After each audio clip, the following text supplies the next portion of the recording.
Depuis quelques semaines, Mantes-la-Jolie, ou plutôt Pierre Bédier, fait le buzz. Une élection provoquée pour un élu condamné, titre Mediapart. Conseil général, Vialet démissionne et met Bédier en piste, lit-on dans les nouvelles. Après plus de 3 ans d'absence, l'ancien président du Conseil général et ex-maire de Mantes fait effectivement son retour dans l'arène politique. Il avait été condamné en 2009 à 6 ans d'inéligibilité pour des faits de corruption, peine depuis réduite. Son successeur, Michel Vialet, a démissionné, avançant la date des cantonales. Le premier tour a lieu ce dimanche. Un boulevard tout tracé pour remettre en selle Pierre Bédier. Nous nous sommes rendus sur le marché de Mantes pour prendre la température. Personne n'est parfait, donc ce qu'il a fait, et puis d'un côté, et ce qu'il a fait pour la ville, par contre, c'est autre chose, quoi. Oui, ça me gêne. Il n'a pas à revenir. Il a démissionné, il avait ses raisons, il n'a pas à revenir. Il y a quelqu'un d'autre qui peut prendre sa place. Il y en a beaucoup qui se sont représentés. Je pense pas voter pour lui. Je suis pas trop intéressé en fait. Je me sens pas concerné en fait, c'est ça le truc. Après, le jour où je me sentirai concerné, peut-être j'irai voter. Ah, s'il a purgé sa peine comme on dit, donc c'est que c'est bon. Les avis sont partagés, alors pour les 5 autres candidats en lice, il s'agit de se faire connaître. Et pour cela, rien de tel que le tractage. Bonjour madame, je suis candidat à la cantonale. Mais arrêtez Nico, le Bonne journée à vous. Non, c'est bon.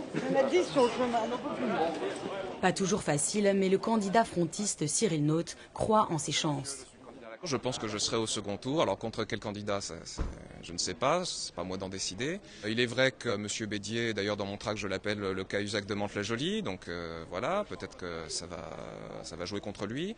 À quelques pas de là, Nathalie Coste, candidate d'Hiver Gauche, pense également que le contexte va jouer, mais n'envisage pas une montée du FN. Je crois à un retour de la gauche, mais de la gauche pour faire une politique de gauche. C'est-à-dire que je crois vraiment qu'il y a une très forte attente. C'est toute la difficulté, c'est d'essayer de contourner cet obstacle je dirais même plus que du ras-le-bol, hein. On parle de dégoût parfois. L'ensemble des candidats affiche clairement leur opposition à ce qu'ils considèrent un tour de passe-passe.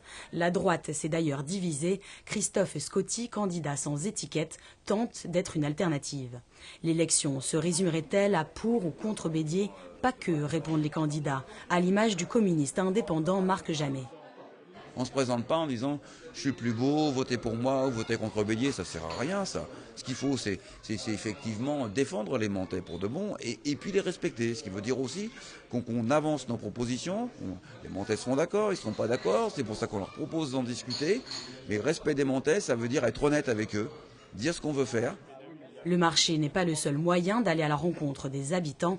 La candidate PS, Ramassal, opte également pour le porte-à-porte. On fait des équipes de 2, des binômes qui se répartissent sur les plans, les différents immeubles. Voilà, donc chacun a sa plaquette, les immeubles qu'il doit faire et du coup une feuille de contact pour ceux qui sont éventuellement intéressés pour être tenus au courant de la campagne, tenus informés, etc. quoi. Les troupes se mettent en route dans le quartier de Gassicourt. Parfois, ils trouvent porte close, mais dans ce quartier populaire, l'accueil est plutôt chaleureux. Ici, c'est surtout l'abstention l'ennemi. N'oubliez pas, dimanche, c'est important, je compte sur vous. Pour la candidate socialiste, ces rencontres en face à face peuvent changer la donne. Moi, j'ai pas honte d'aller à chaque porte en me faisant parfois bien accueillir. Parfois, c'est un peu plus difficile, mais j'ai honte de rien, d'aucune des propositions que je peux faire. Donc c'est pour ça que je vais toquer aux portes, c'est pour ça que je vais directement voir des gens qui ne sont pas convaincus par ce que je dis. Des critiques envers la méthode de Pierre Bédier qui consiste en des réunions privées et un refus de communication via les médias. Les Mantais ont jusqu'à dimanche pour se faire leur propre opinion. 3 candidats à droite, 3 candidats à gauche. Un deuxième tour pourrait avoir lieu le 7 juillet.